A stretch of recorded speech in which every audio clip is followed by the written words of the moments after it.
Okay, let's finish this thing up.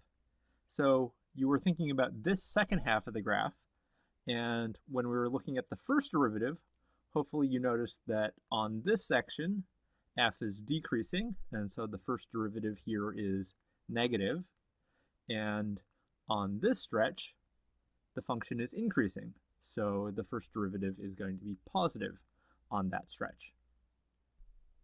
For the second derivative, we want to know how did the slopes of the tangent lines evolve. So here's a tangent line.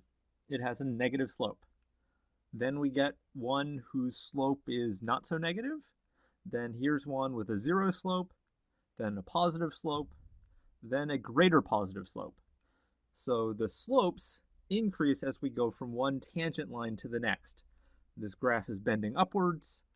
If we drive along this road, our steering wheel is always pointed to the left. All of this is telling us that this part of the curve is concave up. And so the second derivative is positive over this entire section. So that's the full geometric meaning of the second derivative. It's telling us how our graph is turning or bending.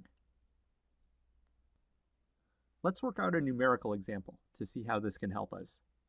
So I'll erase this here, and let's say we have a function f of x equals minus 2x to the fourth plus 3x cubed plus 1.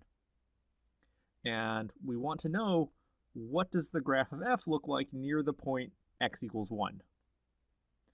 So we can certainly calculate f of 1. F of 1 is going to be 2. So this tells us that the point 1 comma 2 is on the graph. But that's it. That's all we have so far. What else could we do? Well, we can take a derivative. Those are always good. So f prime of x is going to be minus 8x cubed plus 9x squared plus 0. So f prime of 1 equals 1. So that tells us that the tangent line at this point that we've drawn has slope 1. So let's draw that in right here. All right, well, not bad. But this doesn't tell us how the graph bends. It's a polynomial, so it's probably pretty curvy. For that, we need to go one derivative higher. What's f double prime? Well, the second derivative is the derivative of f prime, so we'll just use the power rule again.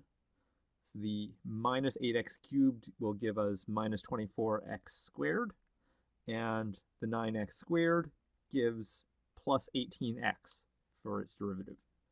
So f double prime of 1 equals minus 6. And so that's telling us that the second derivative is negative, at least near 1. So we see that the graph will be concave down in the neighborhood of x equals 1. So we're tangent to this line at this point. We're concave down.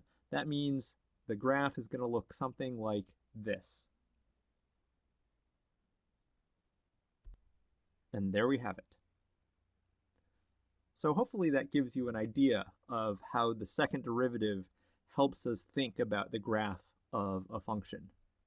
Intervals where f double prime is positive are concave up. Intervals where f double prime is negative are concave down. What happens if the second derivative is always 0? We'll let you figure that one out on your own. Have fun.